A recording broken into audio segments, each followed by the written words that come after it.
नमस्कार दोस्तों, मोहित स्टडी आई के सेंटर में आपका स्वागत है। आज हम मैथ पेडागोजी से संबंधित जो है महत्वपूर्ण इंपॉर्टेंट क्वेश्चंस देखेंगे जो सीटेट के आगामी परीक्षा 8 जो फरवरी को निर्धारित की गई इसके लिए महत्वपूर्ण होंगे। तो ध्यान रखिएगा, ये सारे क्वेश्चंस जो है एग्ज़ाम में पूछे जाते हैं। जैसे क्वेश्चंस मैं दे रहा हूँ उसी तरीके के क्वेश्चंस आपको एग्ज़ाम में देखने को मिलेंगे, उन्हीं टॉपिक से मिलेंगे। जो जो क्वेश्चंस आपको मैं दे रहा हूँ उन सभी क्वेश्चंस को आप अगर अच्छे तरीके से तैयार कर लेते हैं तो आप जो है मैथ पेडागोजी के जो 15 क्वेश्चन आते हैं वो 100% आप 15 में से 15 सही कर पाएंगे। ठीक है, तो ध्यान रखिएगा, सारे क्वेश्चंस आपके लिए इंपॉर्टेंट है। तो यहाँ पे मैं सब कुछ जो है आपको कंप्लीट जो है नोट्स आपको दे रहा हूँ। ठीक है, वीडियो अच्छा लगे तो प्लीज़ वीडियो को लाइक कर लीजिएगा और शेयर कीजिए अपने दोस्तों के साथ। चैनल को सब्सक्राइब नहीं किया तो झटपट से चैनल को भी सब्सक्राइब कर लीजिएगा और आप हमें कमेंट भी कर सकते हैं। आज का जो टारगेट है वो है 50 लाइक्स का। लाइक मोटिवेशन है के लिए है ताकि हम आपके लिए इसी प्रकार से नए टॉपिक लेकर के आते रहेंगे। सीटेट के संबंध में अगर मैं बात करूं तो मैं डेली आपको सीडीपी हो, हिंदी पेडागोजी हो, मैथ पेडागोजी हो, ईवीएस पेडागोजी हो, सब कुछ आपको मैं प्रोवाइड करता हूं। इनफैक्ट आपको नोट्स देता हूं। ठीक है, हैंड प्रिंट नोट्स होते हैं जो कि बिल्कुल सरल भाषा में सरल शब्दों में बताए गए हैं और उस नोट्स में जिस तरीके के क्वेश्चंस एग्जाम में पूछे जाते हैं, जिन शब्दों का इस्तेमाल किया जाता है, उन्हीं शब्दों को मैं सारे फैक्ट्स के रूप में, पॉइंट्स के रूप में देता हूं। अगर आपने वो नोट्स बना लिया और उसका डेली रिवीजन कर लिया तो आपका हर एक टॉपिक 30 में से 30 क्वेश्चंस आप सही करने के जो है काबिल हो जाएंगे। मैं सच कहता हूं, आपके 30 में से 30 आ सकते हैं। मान लीजिए कि 5 क्वेश्चंस तो ह्यूमन एरर में निकाल दो तो 25 क्वेश्चंस आप हर टॉपिक से सही कर पाएंगे। लेकिन आपको नोट्स बनाना होगा और जिस तरीके से मैंने आपको बता रखा है वैसा ही काम करना होगा। अगर दूसरे तरीका अपनाओगे तो मैं इसका नहीं कह सकता। एक बात और है, जितना सिंपल एग्जाम ये सीटेड देखने को लगता है, देखने में लगता है, उतना सिंपल होता नहीं है। जब आप एग्जाम देने बैठते हैं तब आपकी तस्वीर कुछ और होती है। क्वेश्चंस को हल करने में और आपके प्रेशर झेलने में बहुत सारी चीज़ों का जो है फ़र्क पड़ता है, इससे क्वेश्चंस गलत हो जाते हैं। अब ध्यान रखिएगा कि अगर जो है 6 लाख जो है लोग इस एग्ज़ाम को भरते हैं, 6-6.5 लाख लोग एग्ज़ाम को भरते हैं। पेपर 1 की अगर मैं बात करूं तो सिर्फ केवल 1.5 लाख, 6.5 लाख में सिर्फ केवल 1.5 लाख बच्चा ही पास करता है, आप समझ लीजिए। तो इस तरीके से एग्ज़ाम का रिजल्ट आता है, इसलिए अच्छे तरीके से मन लगा के पढ़िए। जो आपको बताया जा रहा है उस तरीके से चीज़ों को आप पढ़ेंगे तो क्वेश्चंस जो है 100% सॉल्व कर पाएंगे। तो आइए क्वेश्चंस देखते हैं और जानते हैं किस तरीके के एग्ज़ाम में क्वेश्चंस पूछे जाते हैं। पहला क्वेश्चन है, गणित की कक्षा में संचार निम्नलिखित में से किस क्षमता को विकसित जो है को संदर्भित करता है ना। तो यहाँ पे देखिए, जो कम्युनिकेशंस होती हैं यहाँ पे, तो आंसर होता है गणित सोच को व्यवस्थित और समेकित और व्यक्त करना। तो जो संचार का मतलब होता है कम्युनिकेशन एक दूसरे से, तो ये गणितीय सोच को व्यवस्थित करने में, उनको समेकित करने में मतलब इकट्ठा करने में, है ना, जोड़ने में और उनको व्यक्त करने के जो है ये इस रूप में संदर्भित करता है। आंसर हो गया ऑप्शन ए। यहाँ पे बार ग्राफ को देखकर डेटा की व्याख्या करना हटा दीजिए, उत्तर तुरंत देने लग जाए इसको हटा दीजिए, और दृष्टिकोण का खंडन करना दूसरों के दृष्टिकोण का। यहाँ पे तो दूसरों के दृष्टिकोण, संचार में हम दूसरों के दृष्टिकोण को भी महत्व देते हैं। ठीक है, तो यह क्वेश्चन इंपॉर्टेंट है और यह क्वेश्चन सीटेट का पूछा हुआ क्वेश्चन है, इसलिए ध्यान रखिएगा। क्वेश्चंस थोड़ा भाषा रूप में थोड़ा डिफरेंट होता है, कई बार हम क्वेश्चंस को समझ नहीं पाते।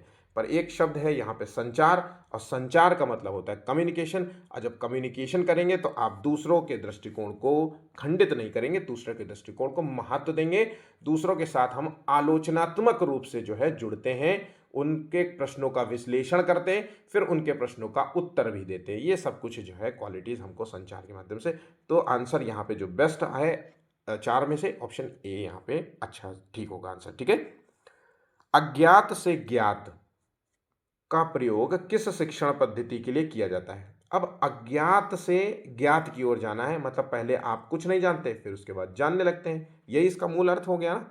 अब अज्ञात से ज्ञात की ओर जाने का जो विधि होती है वो होता है विश्लेषणात्मक विधि। आंसर हो गया ऑप्शन डी। जो लोग डी ऑप्शन समझ रहे हैं वो सभी सही जवाब होंगे। विश्लेषणात्मक का मतलब क्या होता है, किसी चीज़ के जो है हम विश्लेषण करना, है ना, किसी चीज़ की हम जो है तुलना करना, जानकारी को हम विभिन्न हिस्सों में तोड़ करके उसकी संरचना को हम समझने का प्रयास करते हैं।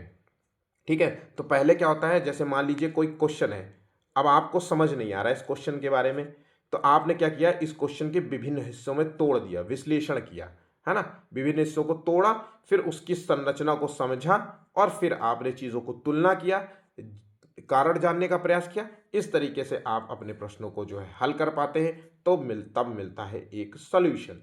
तो विश्लेषणात्मक विधि का यही मूल अर्थ होता है। इस बात को आप ध्यान रखिएगा, है ना, ये बातें आप भूलिएगा नहीं, एग्जाम में बहुत बहुत इंपॉर्टेंट होती हैं। ठीक, एक जो है 100 सेंटीमीटर लंबी तार को एक आयत का रूप जो है दिया गया, मतलब एक तार है खूब सारी, एक सॉरी 100 कह रहा हूँ, 180 सेंटीमीटर की एक तार को इन्होंने क्या किया, एक आयत का रूप दे दिया, इस तरीके से मोड़ दिया। अब क्या है, ये आयत का रूप दिया 180 सेंटीमीटर, इसका मतलब है कि ये जो है 180 सेंटीमीटर ये किसी चीज की एक परिमाप है। आयत आयत का ही रूप दिया था ना, तो ये परिमाप है क्योंकि पूरा है। अब यहां पे बोलना है यदि आयत की चौड़ाई 30 सेंटीमीटर है तो लंबाई क्या होगी। तो देखिए परिमाप दिया है, तो आयत का परिमाप होता है 2 ब्रैकेट में लंबाई प्लस चौड़ाई, यही तो आयत का परिमाप होता है। अब ये फॉर्मूला अगर याद रखना, ये क्वेश्चन यूं समझ लो कि 101% आपको परिमाप का रिलेटेड क्वेश्चन आपको देखने को मिलेगा। इसलिए जिनको ये क्वेश्चन नहीं आता है वो इस क्वेश्चन को नोट कर लीजिए। आयत का परिमाप होता है, ये चीज जो फॉर्मूला भी मैंने बताया वो आपको याद रखना, 180 इज इक्वल टू 2 लंबाई, ठीक है, प्लस जो है चौड़ाई दी गई है 30, ठीक है। तो 180 माइनस 2 इंटू यहाँ पे हो गया 60 और यहाँ पे 2L हो गया, मतलब लंबाई को हमने 2L लिख लिया, 60 को यहाँ पे कर दिया, तो 180 माइनस 60 कर दिया तो क्या हो गया, यहाँ पे हो गया 120 और 20 मतलब 2L और L मतलब 60, ठीक है, 2 से यहाँ पे 60 हो गया। तो इस तरीके से जो लंबाई होगी वो 60 सेंटीमीटर होगी। इस फॉर्मूला को नोट कर लीजिए, आपके एग्जाम के लिए महत्वपूर्ण होगा। ब्लूम के ज्ञानात्मक क्षेत्र का सबसे निचला स्तर क्या है। तो देखिए ब्लूम का सिद्धांत है, जो जैसे कि सीडीपी चाइल्ड पेडागोजी में जो है आप देखते हैं कि पियाजे, वाइगोस्की, कोहलबर्ग, है ना, स्किनर, चोम्स्की, इस तरीके के क्वेश्चन आते हैं, इन मनोवैज्ञानिक के क्वेश्चन आते हैं। वैसे ही गणित पेडागोजी में जो मनोवैज्ञानिक पूछे जाते हैं, ब्लूम और क्या बोलते हैं वैन हिले, इस तरीके के जो मनोवैज्ञानिक है इंपॉर्टेंट, यहाँ से आपको 100% 1 से 2 क्वेश्चन देखने को मिलेंगे। इसलिए ब्लूम का टैक्सोनॉमी सिद्धांत मैंने कल ही जो है कंप्लीट वीडियो कराया है, बाकायदा थ्योरी दी है और नोट्स दिए, कल कराया है। आप मेरे जो है वीडियो को देखेंगे तो कल ही आपको अपलोडेड वीडियो में दिख जाएगा, ठीक है। तो उस वीडियो को कंप्लीट कर लीजिए, नोट्स बना लीजिए और अच्छे तरीके से दिमाग में रट लीजिए। बहुत सरल भाषा में मैंने पढ़ाया है, एक एक पॉइंट डिस्कस किया है, बिल्कुल सरल भाषा में। आपको इतना कंप्लीट नोट्स कहीं पे भी नहीं मिलेगा। तो अब आ जाते हैं इसकी ब्लूम के टैक्सोनॉमी की बात करें, तो ये जो सबसे निचले स्तर की हम अगर बात करें तो सबसे निचला स्तर जो होता है वो ज्ञान का होता है। आंसर हो गया ऑप्शन सी, ठीक है, नॉलेज बेस्ड होता है। तो इस चीज को आप ध्यान रखिएगा, इसको अच्छे तरीके से तैयार कर लीजिए तो आपके लिए अच्छा रहेगा, ठीक है। नेक्स्ट क्वेश्चन देखते हैं। एक वर्ग की भुजा 10 सेंटीमीटर है, यदि वर्ग की भुजा दुगनी कर दी जाए तो परिमाप कितने गुना हो जाएगा। अब ये देखिए कितना सरल सा क्वेश्चन है। वर्ग की भुजा है 10 सेंटीमीटर, वर्ग की भुजा को दुगनी कर दी जाए तो 10 सेंटी, तो परिमाप, तो देखिए वर्ग का परिमाप अगर हम बात करें, वर्ग का परिमाप हम बात करें तो वो होता है 2a, अरे सॉरी 4a, ठीक है। अब यहाँ पे 4 इंटू 10 सेंटीमीटर है तो इसका हम कह सकते हैं कि ये 40 हो गया, ठीक है। अब यहाँ पे कह रहा है कि अगर हम भुजा को दुगना कर दिया जाए, मतलब 10 सेंटीमीटर की जगह 20 सेंटीमीटर की जाए, तब परिमाप क्या होगा। तो परिमाप का फॉर्मूला 4a था, 4 इंटू 20 हो गया, तो यहाँ पे 280 हो गया, ठीक है। अब यहाँ पे 40 था, अब 80 हो गया, तो इसलिए हम कह सकते हैं कि कितना गुना हो जाएगा, ये 2 गुना हो जाएगा। यहाँ पे 40 का 2 गुना होता है 80, तो आंसर हो गया ऑप्शन बी, ठीक है। एक छात्रों को शीर्षाभिमुख कोणों के बीच में संबंध स्थापित करने के लिए कहा जाता है। वे विभिन्न आकृतियां बनाते हैं, कोणों को मापते हैं और देखते हैं कि शीर्षाभिमुख जो है कोण बराबर है। तो ये जो संबंध है वैन हिले के विचार के अनुसार छात्र निम्न में से किस स्तर पर हैं। तो पहली बात तो ये पता होना चाहिए कि वैन हिले ने किस सिद्धांत पर कार्य किया था। तो वैन हिले का जो सिद्धांत था वो ज्यामितीय अवधारणाओं को कैसे अच्छे तरीके से समझा जाए, बच्चों को कैसे अच्छे तरीके से समझाया जाए, उसको जानने के लिए ये सिद्धांत पेश किया था। पहली बात, इसके अंतर्गत अगर हम बात करें तो इन्होंने करीब 5 स्तर दिए थे। वो पांचों स्तर आपको अच्छे तरीके से ये रटा होना चाहिए। इसका लिंक आपको डिस्क्रिप्शन में मिल जाएगा। मैंने ऑलरेडी वैन हिले का सिद्धांत कंप्लीट कर चुका हूं। मैं बाकी आप बाद में भी आपको ये सिद्धांत करा दूंगा। अगर आपने अभी कर लिया तो बहुत अच्छी बात है, नहीं तो बाद के लिए आप वेट कर सकते हैं। ठीक है, अब यहाँ पे क्या होता है, 5 स्तर है, वो पांचों स्तर आपके लिए महत्वपूर्ण है। लेकिन यहाँ पे जो आंसर दिया जा रहा है ये आंसर है अनौपचारिक निगमन स्तर। ठीक है, ये कौन सा है, ये 3rd नंबर का आता है, ये 3rd नंबर पे आएगा, ये बात याद रखना। अब ये क्या होता है, इसमें क्या होता है, इस स्तर में जो बच्चा है डिफरेंट आकृतियों के गुणों के बीच संबंध को देखता है। अब याद रखना, विभिन्न आकृतियां बनाते हैं, मापते हैं, ये सब उनके कोण बराबर है। तो यहाँ पे आकृतियों के बीच में गुणों के बीच संबंध स्थापित करता है। यहाँ पे शब्द आंसर दिया पहले गया है संबंध। अब आपको पता है कि गुणों के बीच संबंध देखता है, तो ये होता है अनौपचारिक स्तर, या फिर हम अभिविन्यास, अब इसका जो है दूसरा नाम भी कहते हैं अभिविन्यास जो है स्तर भी कहते हैं। ठीक है, इस जो है चीज को आप नोट कर लीजिए। मैं फिर से कहूंगा, सारे चीजें इंपॉर्टेंट है, एक दिमाग में बना होना चाहिए कि आपको वैन हिले टॉपिक कंप्लीट करना है। ये वैन हिले टॉपिक आप कंप्लीट कर लेते हैं तो इस तरीके के क्वेश्चन आपके गलत नहीं होंगे। अगला क्वेश्चन की ओर चलते हैं। कक्षा 3 में जो है चतुर्थांश जो है की संकल्पना पढ़ाने के लिए टीचर को कौन से उचित का अनुसरण करने की आवश्यकता है। तो चतुर्थांश मतलब 1/4 का हिस्सा पढ़ाना है।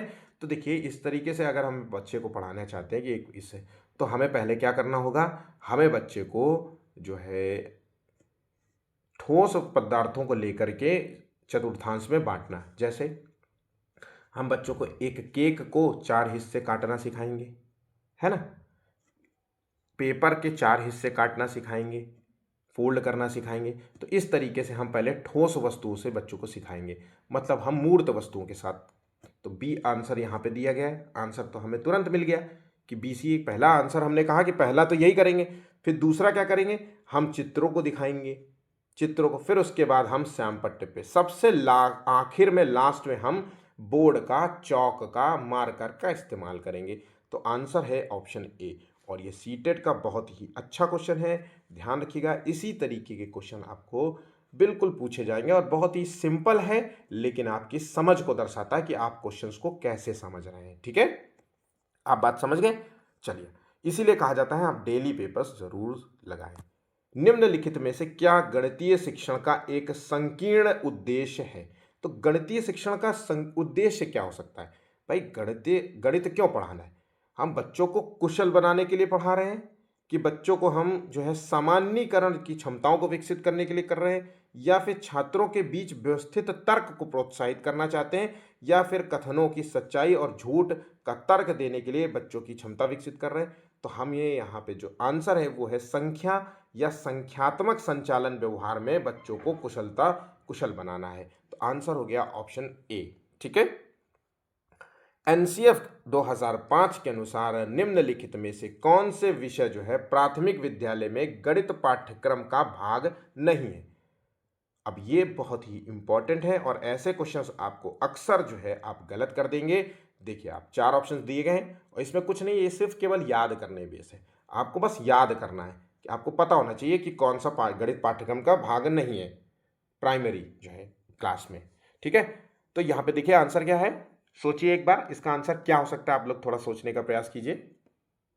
तो इसका आंसर है अनुपात। यहाँ पे अनुपात हिस्सा नहीं है, ऑप्शन यहाँ पे डी बिल्कुल जो है गलत होगा। ठीक है, चलिए नेक्स्ट क्वेश्चन देखते हैं।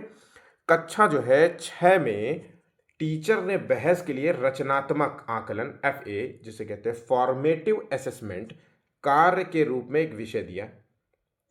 हिंदू अरबी अंक रोमन अंकों की तुलना में अधिक शक्तिशाली है, इस गतिविधि का उद्देश्य क्या आकलन करना है। तो यहाँ पे क्या कर रहा है, देखिए रचनात्मक आकलन का नाम दे दिया पहली बात तो, और यहाँ पे दो चीज़ों में तुलना करना बता रहा है। तो जब अगर किसी हम चीज़ में हम तुलना करते हैं तो हम यहाँ पे विश्लेषण की बात कर रहे होते हैं, विश्लेषण करना होता है। इस गतिविधि का उद्देश्य क्या आकलन करना होता है, बच्चे के अंदर कारण जानने की जो क्षमता का विकास करना होता है। ठीक है, किस क्वेश्चंस के बीच में तुलना करने का जो है होता है, क्षमता का विकास करना होता है। यहाँ पे बच्चा विश्लेषण में क्या होता है, विभिन्न प्रश्नों के विभिन्न हिस्सों को तोड़ करके उसमें कारण जानने का प्रयास करता है और उनके बीच संबंध खोजने का प्रयास करता है, उनके बीच तुलना करके संबंध खोजने का प्रयास करता है। यहाँ पे ये सभी चीज़ें होती हैं। बहुत सारे बच्चे रचनात्मकता का जो है आंसर लगाते हैं, लेकिन रचनात्मकता का यहाँ पे संबंध जो है क्रिएटिविटी से, कुछ नया क्रिएट करने से है। अब रचनात्मकता वाले में मतलब होता है कुछ स्वयं से करके सीखना, स्वयं से कुछ कार्य करना और कुछ नया क्रिएट करना, इनोवेट करना, यहाँ पे ये संबंध हो सकता है। लेकिन आंसर यहाँ पे विश्लेषण होगा। ऑप्शन यहाँ पे बी सही जवाब होगा। जिन लोगों का ये गलत हुआ है उसको पूरी तरीके से नोट कर लेना क्वेश्चन को, और आप जो है इसको ध्यान रखना। ठीक है, कक्षा 2 के छात्रों की समतल आकृति, इसके शीर्षों और किनारे को उजागर करने के लिए सबसे उपयुक्त जो है उपकरण डॉट डॉट डॉट है। अब यहाँ पे देख रहा है कि एक तो पहली बात तो कक्षा 2 का बच्चा है, तो ऐसे कोई गेम्स होगा, कोई बोर्ड होगा जिसके माध्यम से वो समतल आकृतियां, उसके शीर्षों को, उसके किनारों को उजागर करने में ये उपकरण हो। तो यहाँ पे एक बोर्ड होता है जिसका नाम है जियो बोर्ड। इसमें ऐसे ऐसे छोटी छोटी कीलें लगी होती हैं। ठीक है, और इन कीलों में हम रबड़ बैंड बांध देते हैं और इस तरीके से आकृतियां हम इन कीलों से बनाते हैं, है ना। अब यहाँ पे समतल आकृतियों पे शीर्ष देखिए कितने जो है कॉर्नर से किनारे हैं, 4 कॉर्नर से। तो इस तरीके से ये आंसर हो गया ऑप्शन ए। बच्चों को खेल विधि से सिखाने में ये बहुत अच्छा जो है उपकरण माना जाता है। ठीक है, चलिए निम्न में से कौन सी जो है गणितीय प्रक्रिया नहीं है। तो गणितीय प्रक्रिया नहीं है यहाँ पे, तो देखिए कल्पना करना ये गणितीय प्रक्रिया का आंसर है, अनुमान लगाना, स्थानांतरण करना, लेकिन रटना एक गणितीय प्रक्रिया नहीं मानी जाती है। ऑप्शन यहाँ पे बी गलत होगा। अधिक संबंधी गलतियों और कमियों को दूर करने के लिए क्या आवश्यक है। तो यहाँ पे गलतियों को दूर करना है, कमियों को दूर करना है, तो इसके लिए ज़रूरत है हमें 13वें का आंसर है उपचारात्मक शिक्षण की, जहाँ पे उपचार किया जाता है किसी जो है अधिगम संबंधी। अगर कोई गलतियां हो रही हैं तो उसको हम उपचारात्मक शिक्षण से दूर करते हैं, या फिर इसकी जगह इसकी जगह जो है निदानात्मक जो है भी बात करते हैं। निदानात्मक, इसकी जगह ये भी कभी कभी शब्द यूज़ किया। निदानात्मक शिक्षण की विधि द्वारा जो है हम बच्चों की जो है कमियों को जानने का प्रयास करेंगे, गलतियों को जानने का प्रयास करेंगे, फिर उनको दूर करने का भी प्रयास करेंगे, या निदानात्मक मूल्यांकन के द्वारा जो हम चीज़ों को दूर करने का प्रयास करेंगे।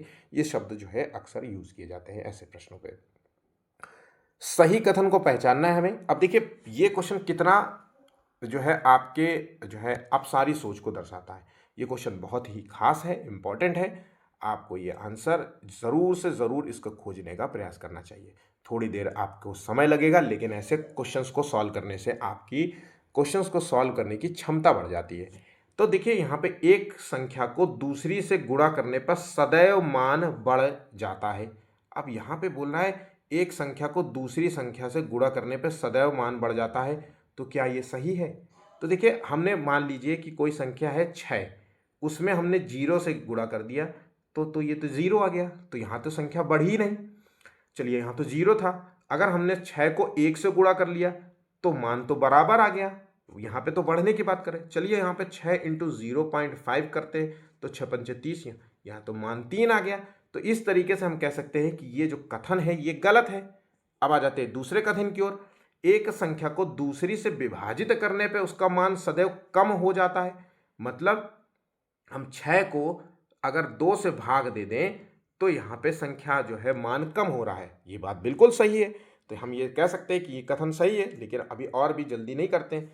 अगर हम 6 को भाग करते हैं 0.5 से, तो यहाँ पे 0 कर देंगे, 6 पंचे 5 छक्का 12, 12 पंचे 60। अब यहाँ पे तो ज़्यादा आ गया। अब यहाँ पे बोल रहा था कि एक संख्या को दूसरे विभाजित करने पर मान कम हो जाता है। जब हमने आपको 0.5 से 6 की संख्या को विभाजित किया, भाग दिया, तो यहाँ पे 12 आ गया। तो इसलिए हम ये कह सकते हैं कि ये भी कथन यहाँ पे गलत हो सकता है। 6 को 1 से भाग करेंगे तो बराबर आ जाएगा, 6 आएगा। तो इसलिए ए और बी जो है यहाँ पे दोनों गलत हो जाते हैं। अब आ जाते हैं सी की ओर। एक संख्या को 10 से गुणा करने पर, एक संख्या को 10 से गुणा करने पर उसके इकाई के स्थान पर सदा शून्य ही आता है। तो यहाँ पे आ जाता है 20। ये बात बिल्कुल सही है। 5 को 10 से गुणा करेंगे तो भी जो है 50 आएगा। लेकिन अभी यहाँ पे ध्यान रखने की बात है कि हम जब दशमलव वाली पद्धति वाले शब्दों में गुणा करते हैं तब तो यहाँ पे 5 ही आएगा। अब तो 0 नहीं आ रहा है ना, तो इसलिए हम ये कह सकते हैं कि ये भी गलत है।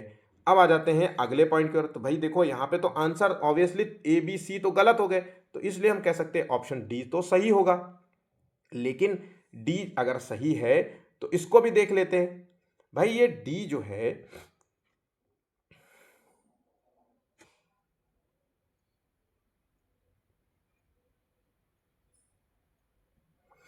डी है जो है गुणनफल भागफल का प्रतिलोम है। प्रतिलोम है का मतलब होता है रेसिप्रोकल। मतलब इसको कैसे बताऊं, गुणनफल भागफल का प्रतिलोम है। मैं आपको समझाने का प्रयास कर रहा हूं, मैंने क्वेश्चन देखा नहीं। देखो इसको ऐसे समझते हैं, बात यहाँ पे ध्यान से सुनना, मेरी बात को जल्दबाजी मत करना, भागना नहीं। गुणनफल भागफल का प्रतिलोम है, तो प्रतिलोम का मतलब होता है किसी संख्या को, जैसे कि मान लीजिए किसी संख्या को हम 1 से भाग देने पर ये संख्या बननी चाहिए 1/2, यही तो प्रतिलोम हुआ। तो संख्या गुणनफल और भागफल का प्रतिलोम है, यही चीज हो रही है।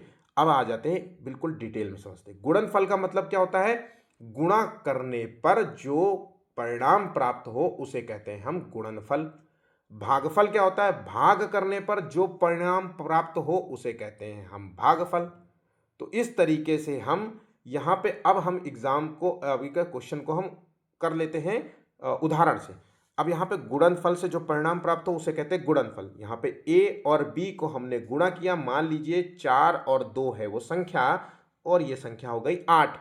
अब यहाँ पे गुण भागफल की हम बात करें तो ए भागे बी हो जाएगा, तो 4/2 हो गया, और यहाँ संख्या निकली 2।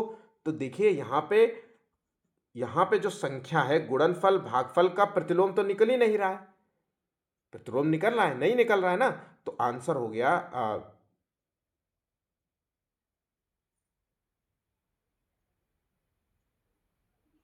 4/2 है। ठीक है, ये 4/2। ठीक, यहां निकल रहा है यार। ठीक है, आंसर है ऑप्शन डी यहां पे।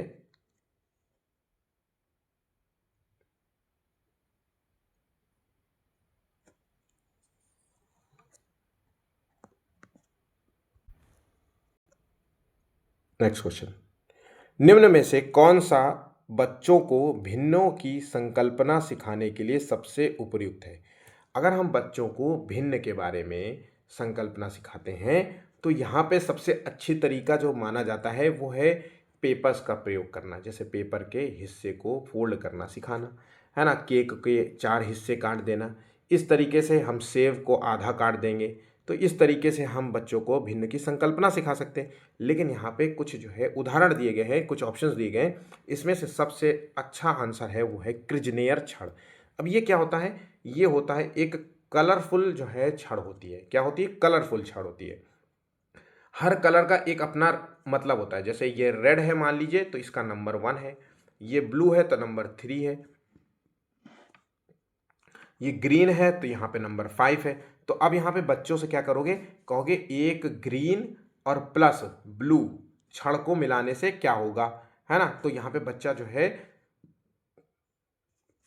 5+3 करेगा तो 5×3 कितना होता है, 5×3 8 होगा। तो इस तरीके से जो है चीज़ों को समझता है, तो इन्हीं से के माध्यम से वो भिन्नों को भी समझने का प्रयास करता है। तो आंसर हो गया ऑप्शन जो है सी है। ये जो क्रिजनेयर जो है छड़ होती है, ये संख्या अवधारणा को समझाने में मदद करती है बच्चों को।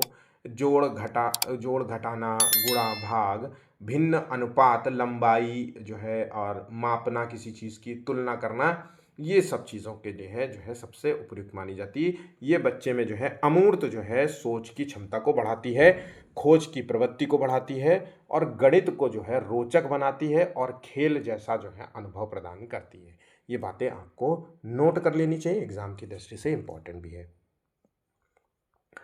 ब्लूम टैक्सोनॉमी के अनुसार एक बच्चा दूसरे बच्चे की कविता की आलोचना करता है, ये किस स्तर को दर्शाता है? अब मैंने आपसे पहले भी कहा था कि ब्लूम टैक्सोनॉमी का सिद्धांत मैंने कल बाकायदा थ्योरी के साथ कराया है, बहुत ही बेहतरीन वीडियो है। ठीक है, उस कंप्लीट वीडियो को देख लिया तो समझ लो आपके क्वेश्चंस, एक क्वेश्चन जो ब्लूम टैक्सोनॉमी से पूछा ही जाएगा, एक क्वेश्चन आपको वैन हेले से पूछा ही जाएगा, आपको 100% मिलेगा। कई बार तो दो दो क्वेश्चंस, तीन तीन क्वेश्चंस पूछे जाते हैं। ठीक है, मेरे जैसा अगर टीचर पेपर बनाए तो मैं कम से कम इन्हीं जो है क्या बोलते हैं, इन्हीं मनोवैज्ञानिक से आपको 4-5 जो मनोवैज्ञानिक मैथ में है उनसे आपको मैं कम से कम 7-8 क्वेश्चंस पूछ के दूं, क्योंकि मुझे पता है कि सीटेट में ऐसे मनोवैज्ञानिक के प्रश्न बच्चे जो है छोड़ देते हैं और यही चीज़ें ऐसी हैं जो बच्चों को फेल भी कर देती हैं, फेल करा देती हैं। तो यहाँ पे जो 16वें का आंसर होगा, यहाँ पे देखिए दूसरों की कविता की आलोचना कर रहा है, तो ये स्तर होगा मूल्यांकन का स्तर। ऑप्शन यहाँ पे ए सही जवाब होगा। और मूल्यांकन स्तर में क्या होता है, बच्चे के अंदर आलोचनात्मक जो है क्षमता को बढ़ाते हैं, विश्लेषण करने के जो है क्षमता को बढ़ाते हैं, बच्चा की चीज़ों की विश्लेषण कर सके, है ना, जानकारी के विभिन्न हिस्सों को तोड़ करके उसकी जो है समझ बढ़ाते हैं, है ना। यहाँ पे चीज़ों को जो है कारण जानने का प्रयास करते हैं बच्चे के अंदर कि इस चीज़ के कारण जानने का प्रयास करो, है ना। तो यहाँ पे आलोचनात्मक शब्द अगर याद है तो यहाँ पे मूल्यांकन, मैंने ये बहुत अच्छे तरीके से क्वेश्चन भी कराया है, इसको आप लोगों को अच्छे तरीके से इसको तैयार कर लेना चाहिए। एक बच्चा जो है वर्ग और आयत में अंतर नहीं कर पा रहा है, एक वर्ग है और एक आयत है, इसके बीच में अंतर नहीं कर पा रहा है, वह दोनों को एक ही श्रेणी में निर्धारित करता है। वैन हीले के ज्यामितीय तर्क सिद्धांत के अनुसार छात्र बच्चा किस चरण में?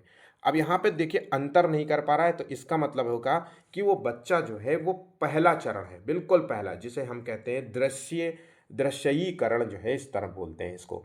तो यहाँ पे पहला चरण है, इसमें क्या होता है, बच्चा सिर्फ केवल आकृतियों को देखता है और आकृतियों को पहचानने का प्रयास करता है। जैसे उनके बीच के गुणों के से कोई लेना देना नहीं है, ना ही गुण से कोई मतलब है, ना ही उसके संबंधों से कोई मतलब है, ना ही कुछ और चीज़ों से मतलब है। सिर्फ केवल जैसे आप प्री स्कूल में अगर बच्चा हो, प्री हो और LKG UKG में हो, आमतौर पे बच्चे से कहा जाता है what is this, this is a triangle, what is this, this is a rectangle, this is circle.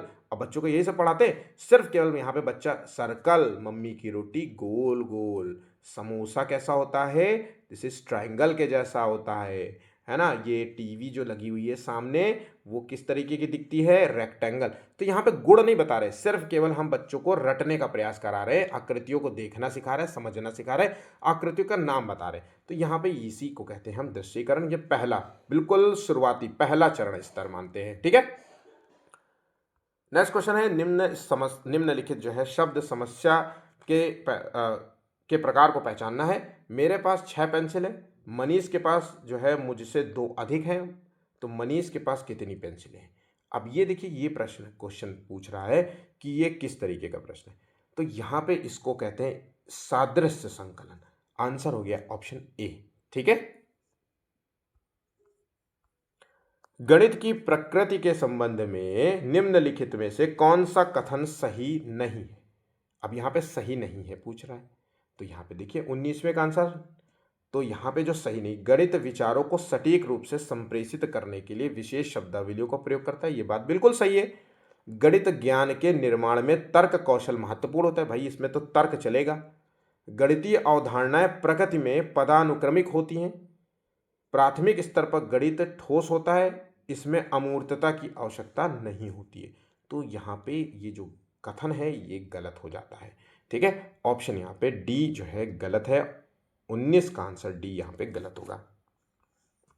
निम्नलिखित में से किसे जो है संरचनात्मक या रचनावादी गणितीय कक्ष का लक्षण नहीं माना जाता है?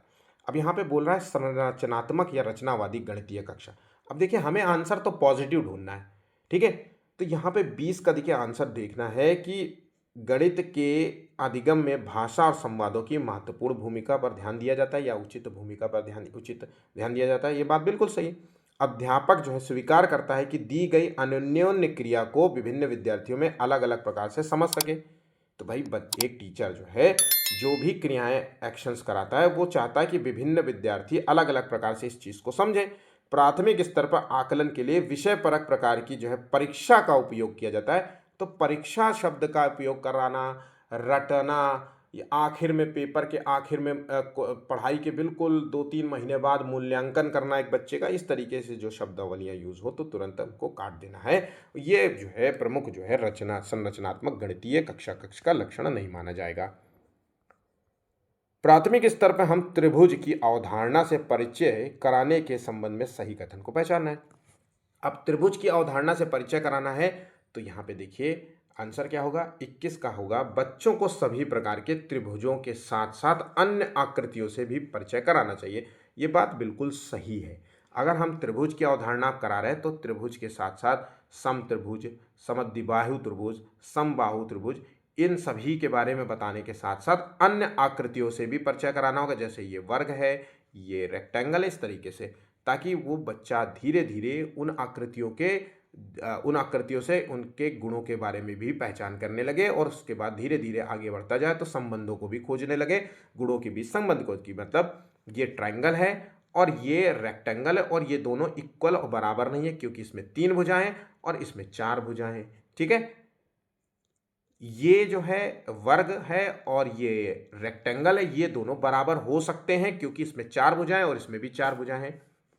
इस तरीके से चीज़ों को बच्चा धीरे धीरे सीखता है।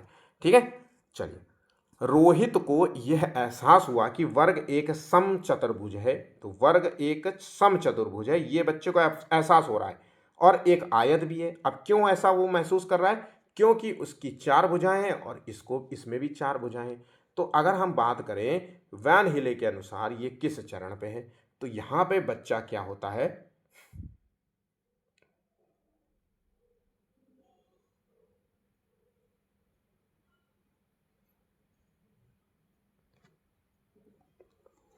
ये स्तर है अनौपचारिक निगमन का स्तर। यहाँ पे क्या होता है, यहाँ पे वो प्रश्नों के बीच जो है, गुणों के बीच जो है संबंध खोजने का प्रयास कर रहा है। क्यों जो है ये समचतुर्भुज और वर्ग और आयत दोनों बराबर हैं, क्यों है, तो इनके बीच संबंध है। संबंध क्या है, वही 4 भुजाओं की बात कह रहा है यहाँ पे। तो आंसर हो गया अनौपचारिक निगमन स्तर, या फिर अभिविन्यास इनफॉर्मल जो है यहाँ पे स्तर है। यहाँ पे गुणों के बीच संबंध जो है खोजने का प्रयास कर रहा है। ब्लूम टैक्सोनॉमी के सिद्धांत के अनुसार एक बच्चा समस्याओं को हल करने के लिए एक सूत्र लागू करता है किस स्तर पे? अब यहाँ पे चीज़ों को लागू करना सीख रहा है, तो ये अनुप्रयोग से संबंधित है। ऑप्शन यहाँ पे सी सही जवाब होगा। ब्लूम टैक्सोनॉमी देख लीजिए, आपको तैयार हो जाएगा। प्राथमिक स्तर पर ज्यामिति के अध्यापन के लिए वांछनीय प्रक्रिया पहचानना है। ज्योमेट्री, आप बच्चों को अगर ज्योमेट्री पढ़ाना चाहते हैं तो क्या चीज़ होनी चाहिए? यहाँ पे परिभाषाओं देनी चाहिए, उदाहरण दिखाने चाहिए, तो ये तो आप तुरंत कट कर देंगे। यहाँ पे हम सीमित रखना चाहते हैं चीज़ों को, तो इसे भी काट देंगे।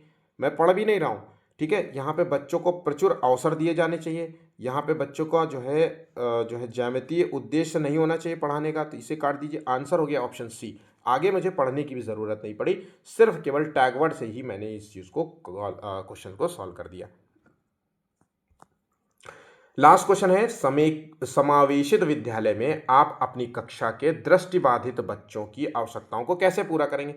एक समावेशित मतलब समावेशी स्कूल होता है जहाँ पे सभी प्रकार के बालक जो है समान रूप से पढ़ते हैं, वहाँ पे उनके साथ कोई भेदभाव नहीं होता।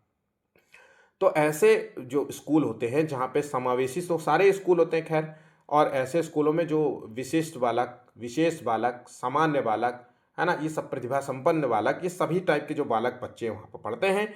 तो हमें ऐसे अगर बच्चे जो हों जो दृष्टिबाधित हों, तो हमें क्या करना चाहिए? तो इनके साथ हमें क्या करना चाहिए? इनमें शिक्षण अधिगम की वैकल्पिक प्रणालियों और साधनों का प्रयोग करना चाहिए। आंसर वैकल्पिक क्या हो सकता है? दृष्टिबाधित है, उसको दिखाई नहीं देता, तो उसको हम ऑडियो जो है ज़्यादा इस्तेमाल करेंगे ताकि वो साफ जो है सुन करके चीज़ों को सॉल्व करे।